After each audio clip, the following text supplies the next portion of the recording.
Hello everyone, মই Pinki Pinki's blogger channelৰ পৰা অন্য এটি ভিডিঅ'লৈ আপোনালোক সকলোকে স্বাগতম জনাইছোঁ। আজি মই লৈ আহিছোঁ চিকেন ৰেচিপি। আজিৰ চিকেনটো মই দৈ দি ব্যৱহাৰ কৰিম। দৈ দি বনাম মানে মই প্ৰথম মাংসখিনি পিঁয়াজ, নিমখ, হালধি, আদা ৰচুনৰ পেষ্ট, মা মছলা যিমানখিনি লাগে আৰু সিমানখিনি ব্যৱহাৰ কৰিছোঁ। জিৰা গুড়ি, মিট মছলা, ৰেড চিলি, চিকেন মছলা, চাম্বা মছলা এই সকলোখিনি মই এড কৰি মেৰিনেট কৰি থৈছোঁ। অলপ সময় ৰাখি থৈ দিছোঁ মাংসখিনি। আধা ঘণ্টামান ৰাখিলোঁ আৰু মেৰিনেট কৰা মাংসখিনি। তাৰপাছত কেৰাহীত তেলটো যেতিয়া পকিলে তাৰপিছতে মই দিলোঁ লং দিছোঁ 2টা, দালচেনি অকণমান আৰু তেজপাতো অকণমানেই দিছোঁ। তাৰপিছত কাটি থোৱা পিঁয়াজখিনি এড কৰিলোঁ।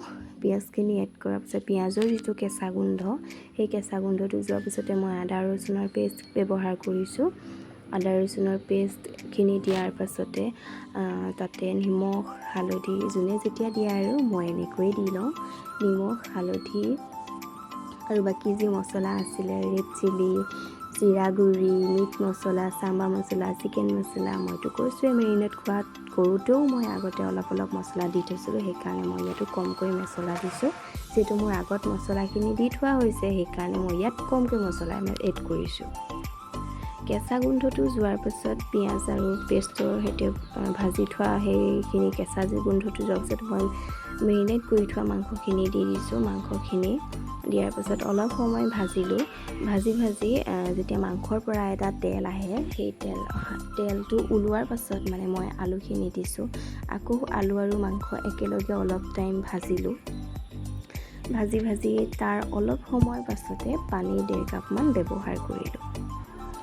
পানীখিনি ব্যৱহাৰ কৰাৰ পাছত মাংস আৰু পানীৰ সৈতে সিজিব হৈ গ'ল আৰু উতল আহিলে। সিজাৰ পাছত মোৰ মাংসখিনি হৈ গ'ল। আজিৰ চিকেন ৰেচিপিটো মোৰ ইমানকণেই আছিল। সহজ সৰল একদম সৰু টিপছ এটা আৰু যদিহে চাই ভাল পাইছে আপোনালোকে like, share, comment and subscribe কৰি দিব মোৰ চেনেলটো। প্ৰত্যেকবাৰেই কওঁ, যিসকল মোৰ চেনেললৈ নতুনকৈ আহিছে, মোৰ ভিডিঅ' চাইছে, হয়তো ছাবস্ক্ৰাইব কৰা নাই, ছাবস্ক্ৰাইব কৰি দিব।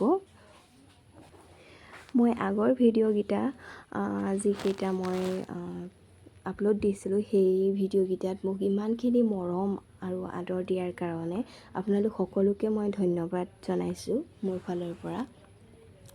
মই ভবাতকৈও আচলতে বেছিয়েই মৰম পাইছোঁ। আশা কৰোঁ আগলৈকৈও মোক এনেকৈয়ে মৰম দি যাব আপোনালোক সকলোৱে।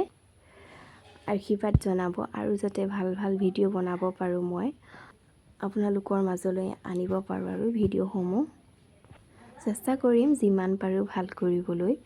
তথাপিও কেতিয়াবা ভুল হ'ব পাৰে। যদিহে ভুল হয় মোৰ সেই ভুলখিনিক শুধৰাই আপোনালোকে মোক আগুৱাই লৈ যায় যেন। গতিকে আজিৰ ভিডিঅ'টো মোৰ ইমানতেই মই শেষ কৰিছোঁ।